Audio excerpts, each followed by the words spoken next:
Prions. En effet, Seigneur, nous faisons nôtre ce cantique, cette prière. Sonde-nous. Aide-nous ce matin à mieux te connaître, à mieux t'apprécier, à mieux t'aimer, à mieux te servir. Seigneur, je t'offre mes faibles paroles, mais mes paroles aussi qui sont puissantes parce qu'elles sont la tienne, qui est citée, qui est lue. Je te prie d'honorer ton nom par cette parole. Mais je vois mes frères et mes sœurs devant moi qui sont là à cette écoute, à l'écoute de cette parole, de ta parole. Certains sont en recherche de réponses à leurs questions, de confirmation dans leurs doutes. Seigneur, ouvre leurs oreilles, ouvre leur cœur et que cette parole vivante les fortifie et te glorifie. Merci pour ce privilège que nous avons encore ce matin de nous réunir pour t'écouter. Amen. J'ai le privilège d'être propriétaire depuis maintenant une vingtaine d'années. Mais de l'âge de 18 à 38 ans, j'ai été locataire. Et comme tout locataire sait, on ne fait pas ce qu'on veut avec son logement, n'est-ce pas? Il y a des règles très strictes et on ne peut pas décider même de mettre une couleur ou de changer quoi que ce soit à l'intérieur. Pourquoi?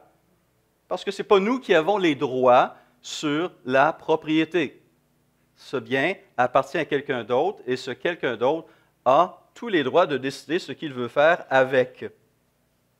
Mais j'ai réalisé que même en tant que propriétaire, je n'ai pas les droits absolus, que ce soit sur ma maison ou ma voiture. Je ne peux pas décider de modifier d'une manière ou d'une autre l'un ou l'autre, parce qu'il y a des lois aussi qui encadrent ces biens-là, parce qu'il y a des impacts sur les gens autour de moi.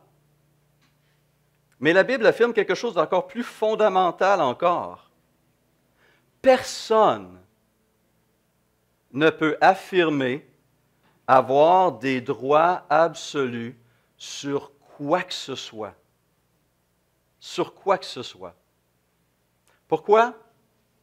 Non pas simplement parce que la mort vient nous enlever, vient mettre un terme à ces droits temporaires que nous avions, mais même de mon vivant. Tous mes biens,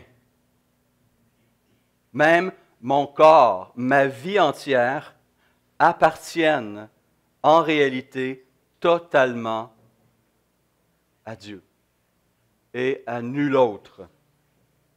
C'est ce que David affirme le plus clairement possible dans le premier verset du psaume 24, qui est le verset thème ce matin, qui nous parle du seul propriétaire, du vrai propriétaire de toutes choses. Ce psaume 24, était en fait rédigé pour célébrer l'arrivée de l'arche de l'Éternel à Jérusalem, et il était chanté, on nous dit, le premier jour de la semaine, par la suite, dans le temple.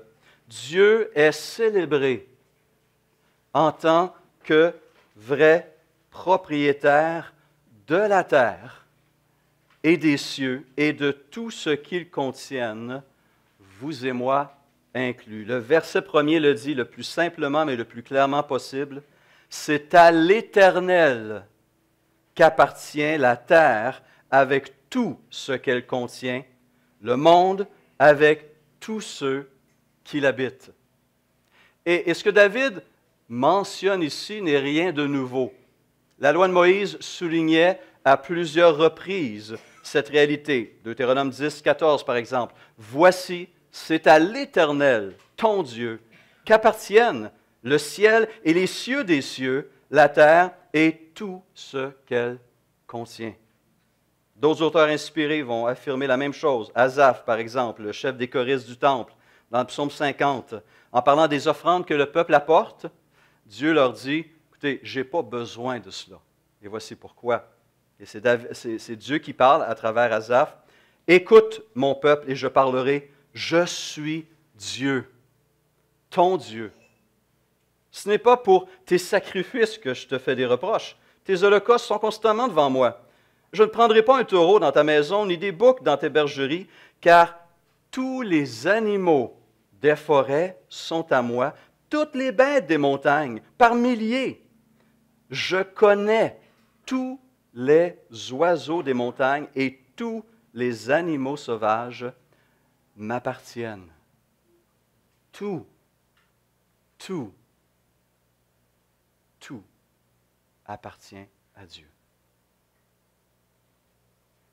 Dieu va rappeler aux Israélites que la terre même qu'ils vont habiter est un don, un prêt de Dieu, et qu'il l'a enlevé à d'autres peuples parce qu'ils avaient maltraité la terre.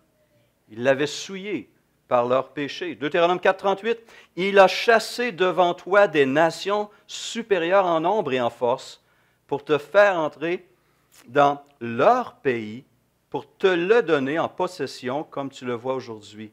Sache donc aujourd'hui et retiens dans ton cœur que c'est l'Éternel qui est Dieu, en haut dans le ciel et en bas sur la terre, et qu'il n'y en a pas d'autre. Il est le propriétaire de toute la terre, et non seulement d'Israël. Il est le maître de l'univers parce que, pour reprendre les paroles de Rahab, adressées aux deux espions israélites en Josué 2,11, c'est l'Éternel, notre Dieu, qui est Dieu en haut dans le ciel et en bas sur la terre. Dieu est propriétaire de la terre et des cieux. Et ça ne se limite pas non plus au contenant, la terre et les cieux, mais tout ce qui est à l'intérieur, le contenu aussi appartient à Dieu.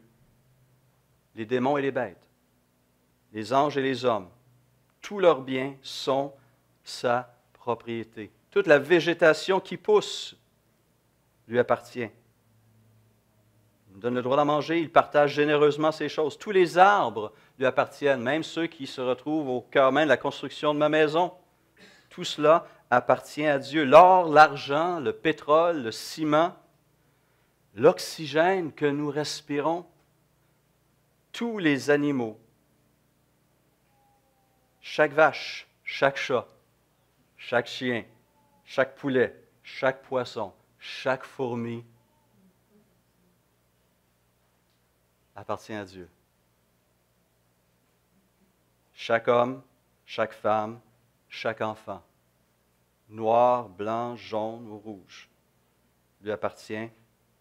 Absolument tout appartient au Seigneur. Et il a ses droits du fait, justement, que les titres de propriété sont vraiment à lui parce qu'il en est le créateur. C'est lui qui a tout créé. Et c'est donc lui qui a tous les droits sur cette création. C'est à l'Éternel, souligne le verset 2 du psaume 24, c'est à l'Éternel qu'appartient la terre avec tout ce qu'elle contient, le monde avec tous ceux qui l'habitent, car il a fondé sur les mers et affermi sur les fleuves. C'est parce qu'il est le Créateur que tout lui appartient. Cette réalité est mentionnée dès les premiers versets. Au commencement, Dieu créa les cieux et la terre. Avant, il n'y avait rien d'autre que Dieu. Infini, éternel, parfait et tout-puissant. On peut être en désaccord sur le comment les choses se sont faites, mais on ne peut pas être en désaccord sur le qui en est derrière. Alors, quelles sont les conséquences pour nous ici ce matin de cette réalité que Dieu est le propriétaire, le seul propriétaire, le vrai propriétaire de tout ce qui existe et même de tout ce que je possède, temporairement, en tant que prêt. Il y a des bienfaits qui sont remarquables derrière cette réalité, mais il y a aussi des responsabilités, des conséquences. Au niveau des bienfaits, nous réalisons à travers non seulement la lecture de la parole de Dieu, mais à travers nos propres vies, que Dieu est un propriétaire consciencieux. Parce que les cieux et la terre sont sa création, sa propriété, Dieu en prend bien soin. Il veille attentivement à son bien-être parce qu'il aime. Il aime ce qu'il a créé. Il se réjouit de sa création. Il regarde ces choses dans lesquelles nous voyons des traces de Dieu, sa personne, sa beauté, sa gloire et sa puissance. Et il prend plaisir dans cette création. Il l'aime, en fait.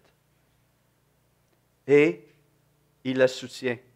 Dans ce Proverbe 8 qui nous présente, nous croyons Jésus-Christ sous les traits de la sagesse, on voit cette sagesse qui était là au début de la création avec Dieu et qui se réjouit à l'apparition de ces choses, qui même danse dans la création de joie et qui dit « Je trouvais mes délices dans les êtres humains. » Dieu vous a vu, Dieu vous voit, Dieu se réjouit. Dieu se réjouit en vous.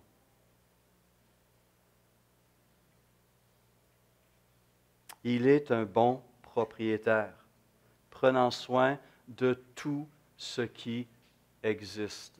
Les théologiens vont parler de la préservation divine de la création.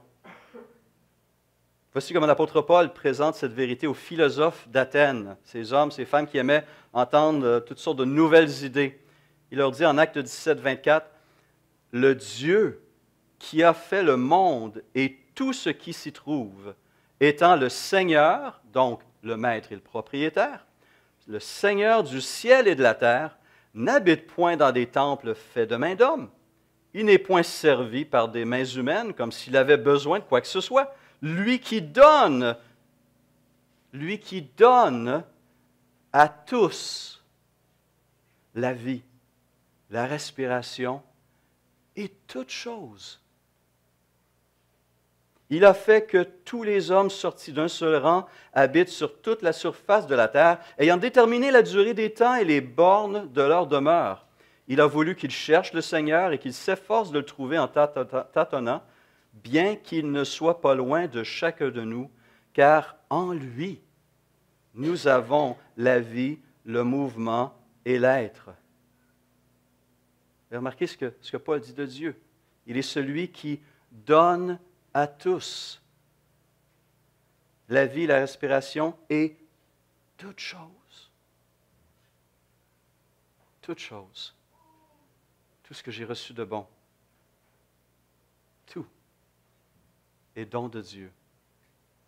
Générosité de Dieu. Grâce de Dieu. Des choses aussi simples que respirer.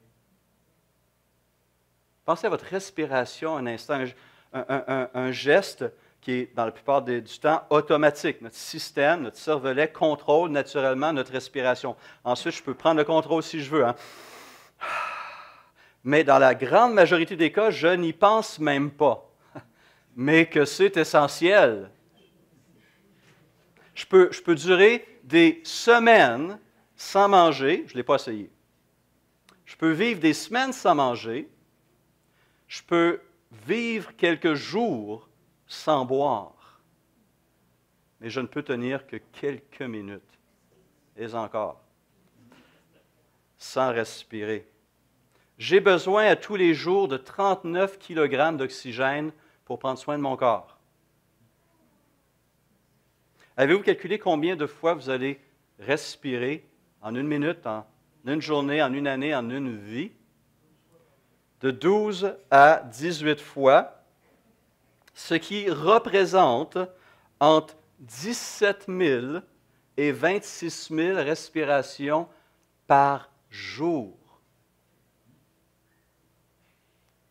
Faites les calculs. C'est ça. entre 17 000 et 26 000 fois par jour, multiplié par 365, multiplié par 70, 75 ou plus, et ça, c'est à repos. Ce qui veut dire que dans une vie normale, pas trop excitée, vous allez respirer plus de 700 millions de fois. Wow! Sans y penser la plupart du temps. Si on pèle, on augmente. On se rend 800, 900. On n'y pense pas, mais frères et sœurs, chacune de ces plus de 700 millions de respirations est un don de Dieu. Est un don de Dieu. Seigneur, c'est par tes bontés qu'on jouit de la vie. C'est par elles que je respire encore. Écrit Ésaïe au chapitre 38, verset 16. Tu me rétablis, tu me rends la vie. Respirons. Job 34, 14. S'il ne pensait qu'à lui-même, s'il reprenait son esprit et son souffle, toute créature expirerait d'un coup et l'homme retournerait à la poussière.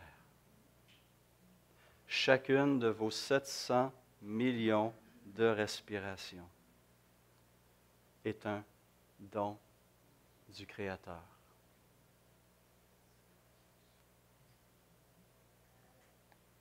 Dieu est un propriétaire consciencieux, un Dieu bon. Et ce n'est pas seulement Stéphane Couture, ce n'est pas seulement la communauté Renaissance, ce n'est pas seulement les êtres humains, mais c'est toute sa création qui bénéficie des soins et de l'attention constante de ce propriétaire, de ce créateur. J'ai déjà partagé ce texte, ça me frappe la manière que Dieu termine le livre du prophète Jonas. Dieu envoie Jonas à Ninive, Ninive qui était l'ennemi d'Israël. Jonas ne voulait pas aller à Ninive pour prêcher un sermon de condamnation parce qu'il savait que si les Ninivites changeaient d'attitude, Dieu allait leur pardonner, reporter le jugement. Imaginez, hein? Mais Dieu l'a conduit jusqu'à Ninive et Jonas a accompli son ministère de prophète et en effet, Dieu a reporté le jugement que la population méritait parce que toute la population s'est repentie, du roi à l'esclave.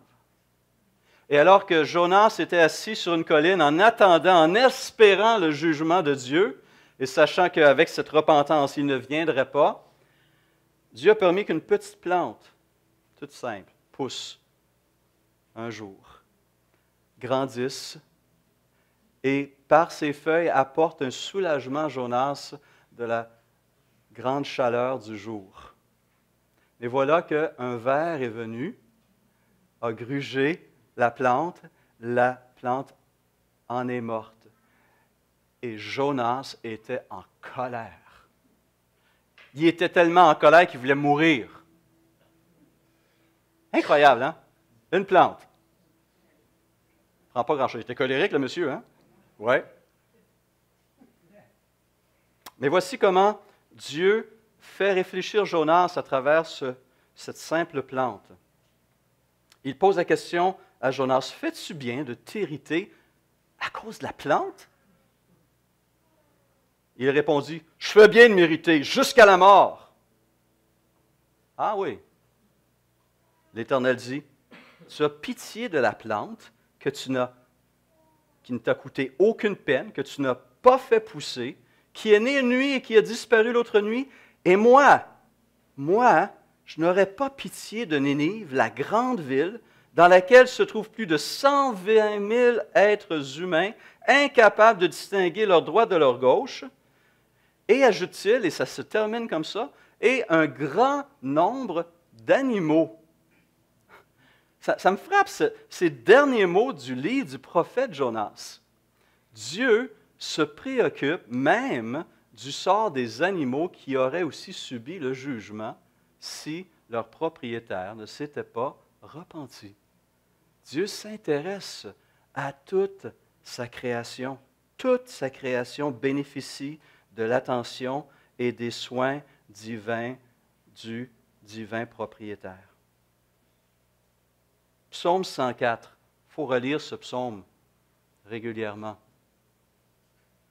On y voit la beauté, la bonté de Dieu dans sa providence. Verset 10. Vous voyez comment le psalmiste présente cela.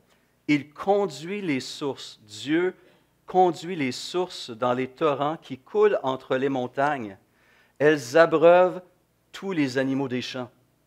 Les ânes sauvages y étanchent leur soif. Les oiseaux du ciel habitent sur leurs bords et font résonner leur voix parmi les rameaux.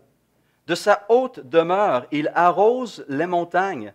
La terre est rassasiée du fruit de tes œuvres.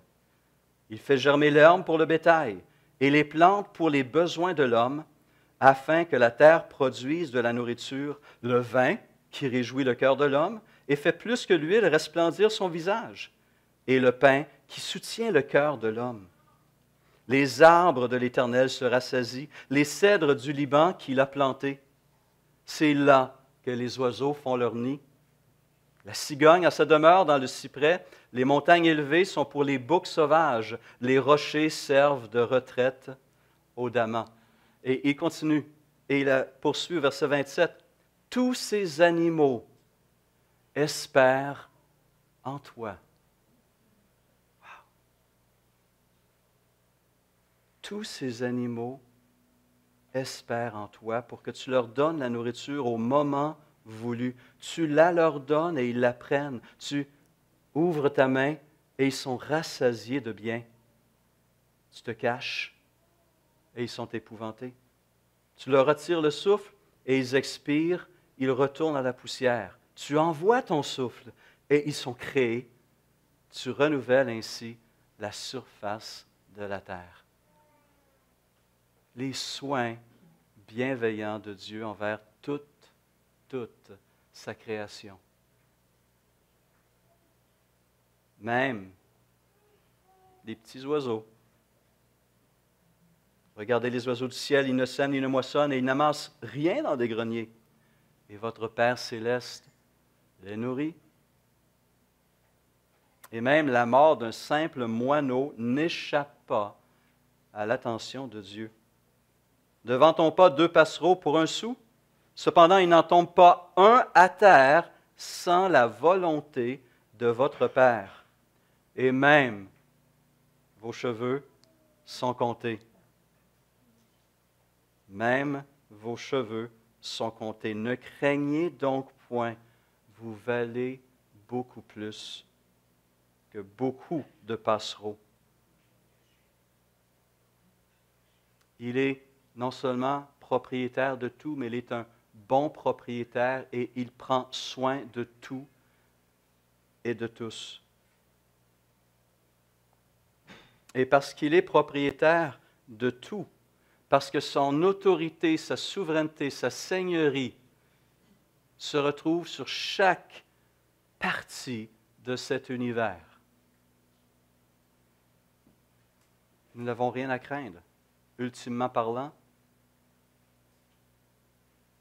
nous savons en Jésus-Christ où nous allons et nous savons qu'il va nous conduire jusqu'à bon port, selon ses promesses. Nous sommes en sécurité. Rien n'échappe à son contrôle, rien n'est autorisé sans lui. Il veille sur nous. Psaume 139, David le souligne. Éternel, tu m'examines et tu me connais. Tu sais quand je m'assieds et quand je me lève. Tu discernes de loin ma pensée. Tu sais quand je marche et quand je me couche, et toutes mes voies te sont familières. La parole n'est pas encore sur ma langue que déjà, Éternel, tu la connais entièrement. Tu m'entoures par derrière et par devant et tu mets ta main sur moi. Une science aussi merveilleuse est au-dessus de ma portée, elle est trop élevée pour que je puisse la saisir. Où irai-je loin de ton esprit et où fuirai-je loin de ta face? Si je monte aux cieux, tu y es. Si je me couche au séjour des morts, t'y voilà.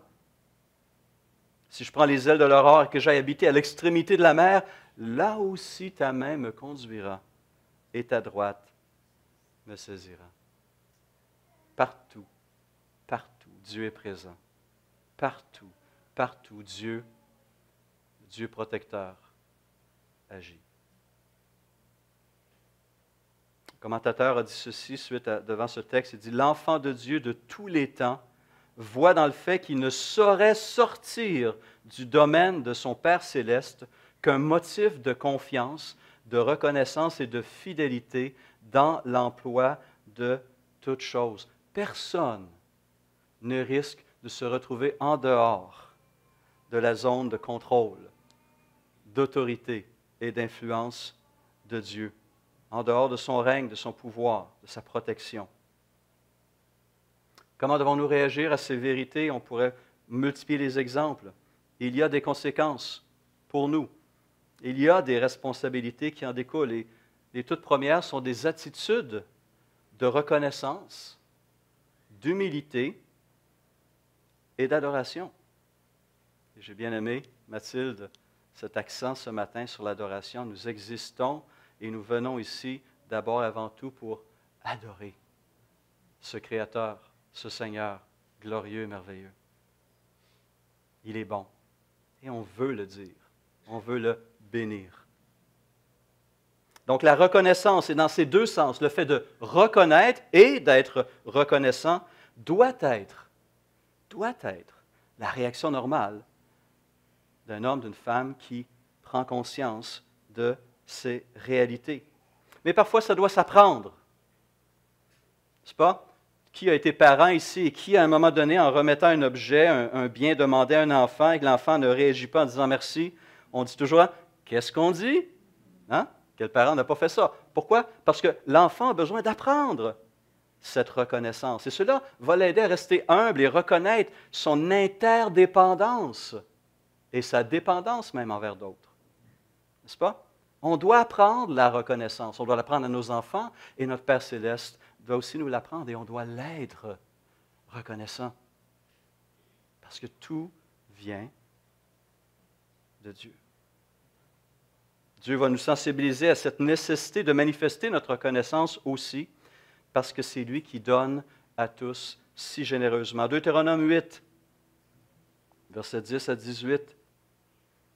Lorsque tu mangeras satiété, tu béniras l'Éternel, ton Dieu, pour le bon pays qu'il t'a donné. C'est quand la dernière fois qu'on a rendu grâce au Seigneur pour nous ici maintenant, dans ce pays de glace et de neige, quelques mois seulement, ensuite de chaleur, de soleil, de beauté, de diversité. Lorsque tu mangeras satiété, tu béniras l'Éternel ton Dieu pour le bon pays qu'il t'a donné. Veille bien à ne pas oublier l'Éternel ton Dieu. Lorsque tu mangeras satiété, lorsque tu construiras et habiteras de belles maisons, lorsque tu verras ton gros et ton menu bétail se multiplier, ton argent et ton or augmenter, et tout ce qui est à toi se développer, attention, ne laisse pas ton cœur s'enorgueillir et n'oublie pas l'Éternel, ton Dieu. C'est lui qui t'a fait sortir d'Égypte,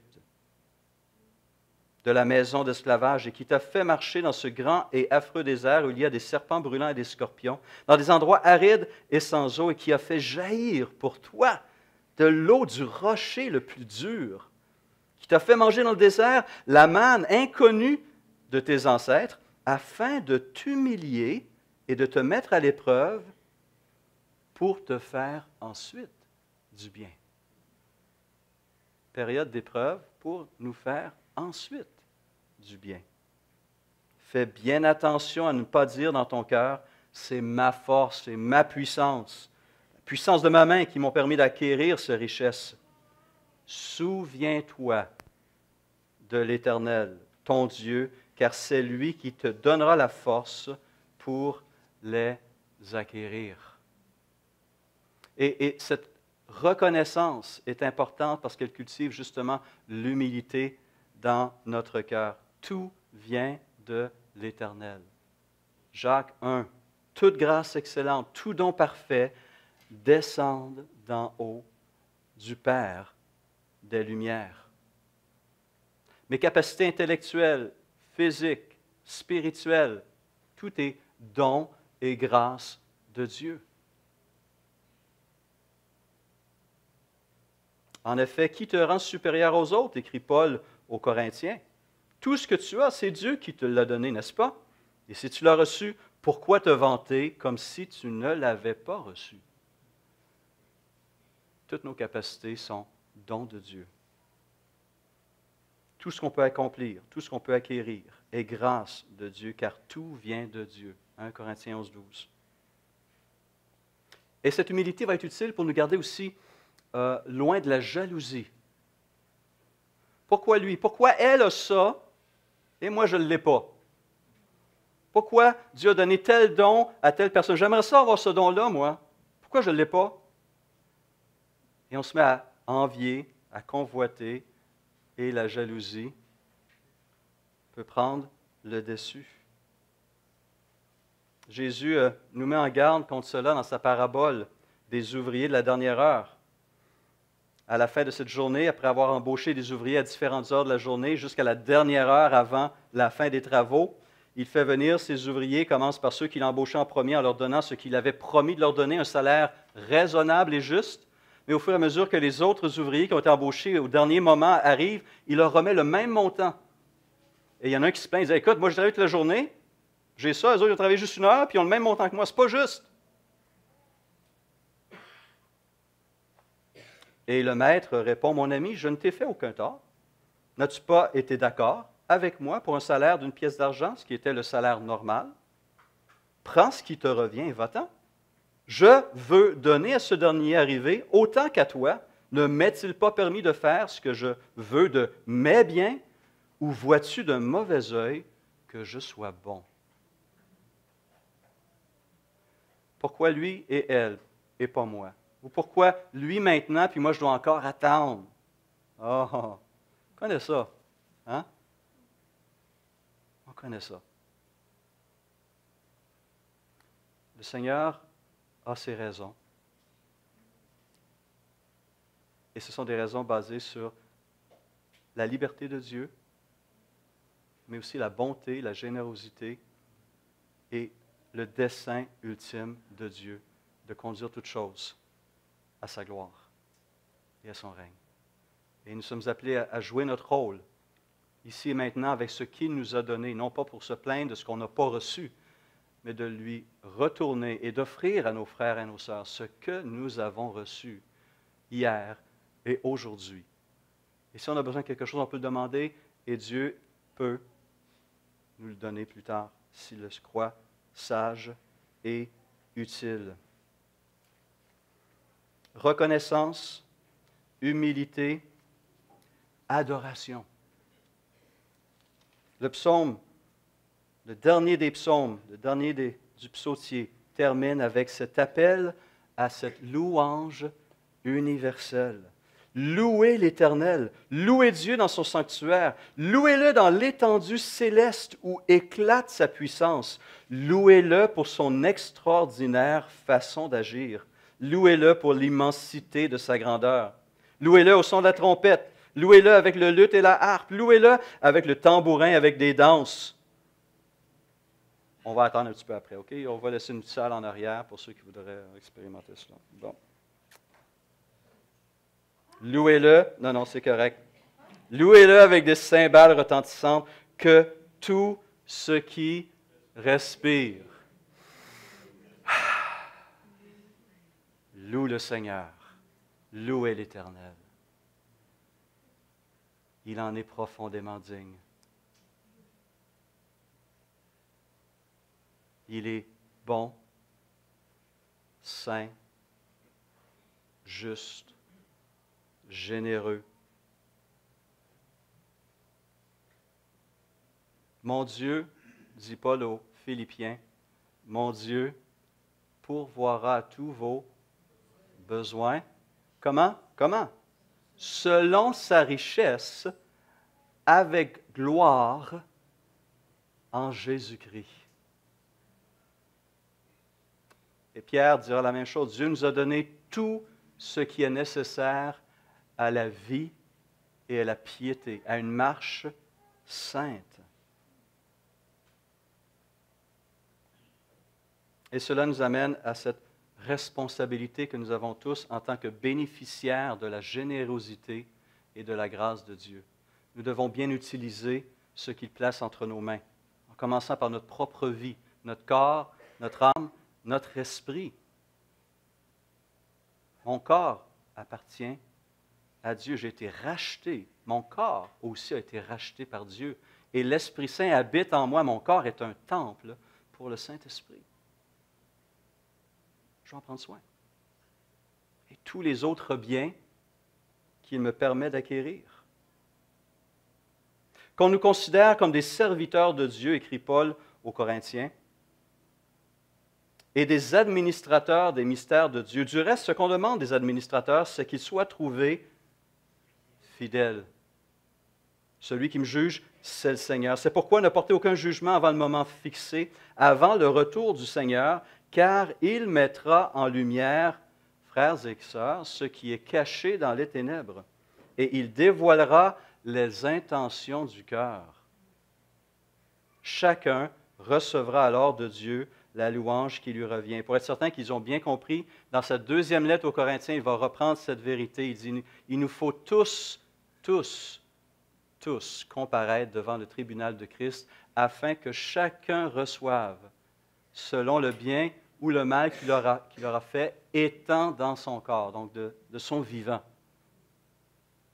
Nous allons rendre compte au grand propriétaire, au Dieu généreux.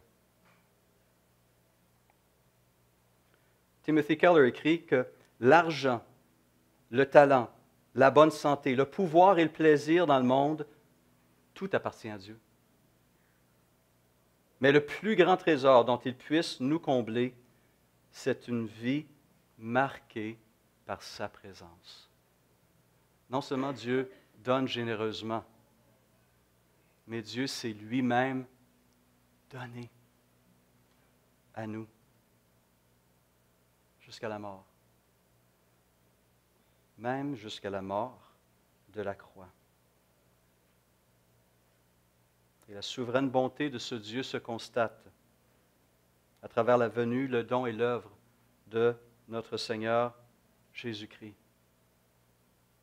Dieu a choisi une planète, un peuple, un pays, a envoyé son Fils unique et bien-aimé pour y vivre, y servir, y mourir et y ressusciter, afin que ces pécheurs perdus dont nous sommes tous puissions être restaurés pleinement. D'abord spirituellement par cette vie nouvelle et dans le monde à venir avec un cœur et un corps nouveaux, incorruptibles, glorieux, puissants, vivants pour l'éternité. Dieu est bon. Frères, sœurs, Amen.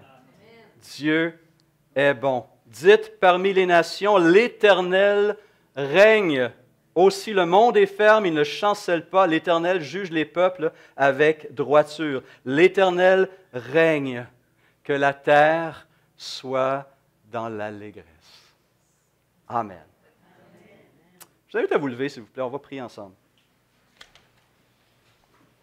Et même en fait, je me permets de prendre quelques minutes. Est-ce qu'un frère ou une sœur aimerait répondre en louange, en adoration, en reconnaissance, en action de grâce?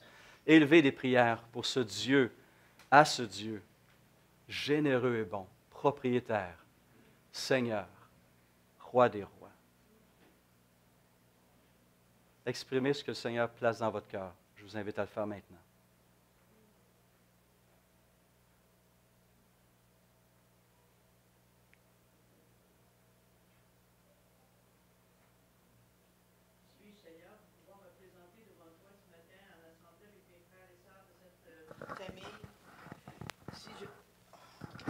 Si je puis le faire, Seigneur, c'est grâce à toi. C'est par ton pouvoir qui nous a chacun transformés pour devenir enfants de Dieu. Tu as fait ce don pour nous, ce don de la croix, ce don de ton corps, et volontairement. Et je te rends toute la grâce, tout l'honneur qui t'est dû. Qui suis-je encore? Je le répète, et Je suis vraiment reconnaissante envers toi pour tout cela. Merci, Seigneur. Et ma prière, elle est que tu transformes davantage mon cœur encore pour que je puisse garder cette reconnaissance envers toi. Amen. Amen.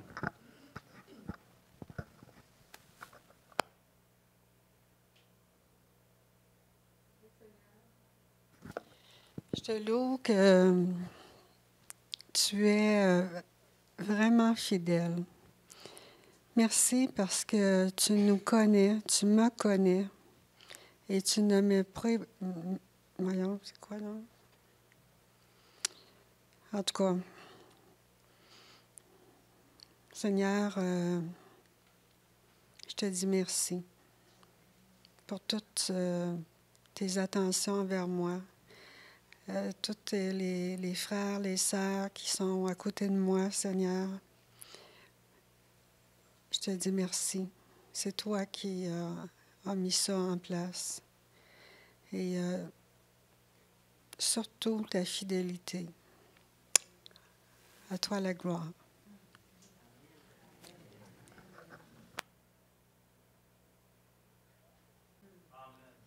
Amen.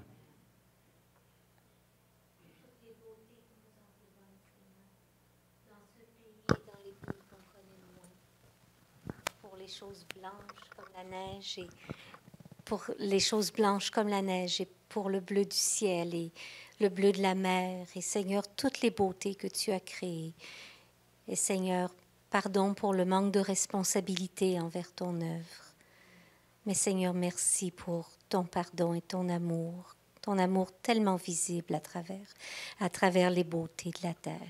Merci Seigneur, toute notre reconnaissance et tout notre honneur à ton nom. Seigneur, je veux te remercier parce que tu es un Dieu qui est trois fois saint et tu nous vois à travers des yeux de ton Fils Jésus-Christ qui a souffert pour moi, pour nous. Et Seigneur, de savoir qu'un Dieu si saint nous accueille dans ta sainteté, telle que nous sommes. Seigneur, je veux te remercier pour cette grâce. Je veux te remercier pour cette bénédiction qui vient de toi. Et on veut te dire, Seigneur, merci. Merci infiniment. Et on t'aime, Jésus. Amen. Seigneur, nous voulons quitter ce lieu en nous rappelant que rien n'échappe à ton regard, que tout ce qui nous concerne, tout ce qui concerne ta création entière, reçoit ton attention et tes bons soins, que chacune de nos respirations est un don de ta part et que toutes les autres choses viennent du ciel, du Père des Lumières.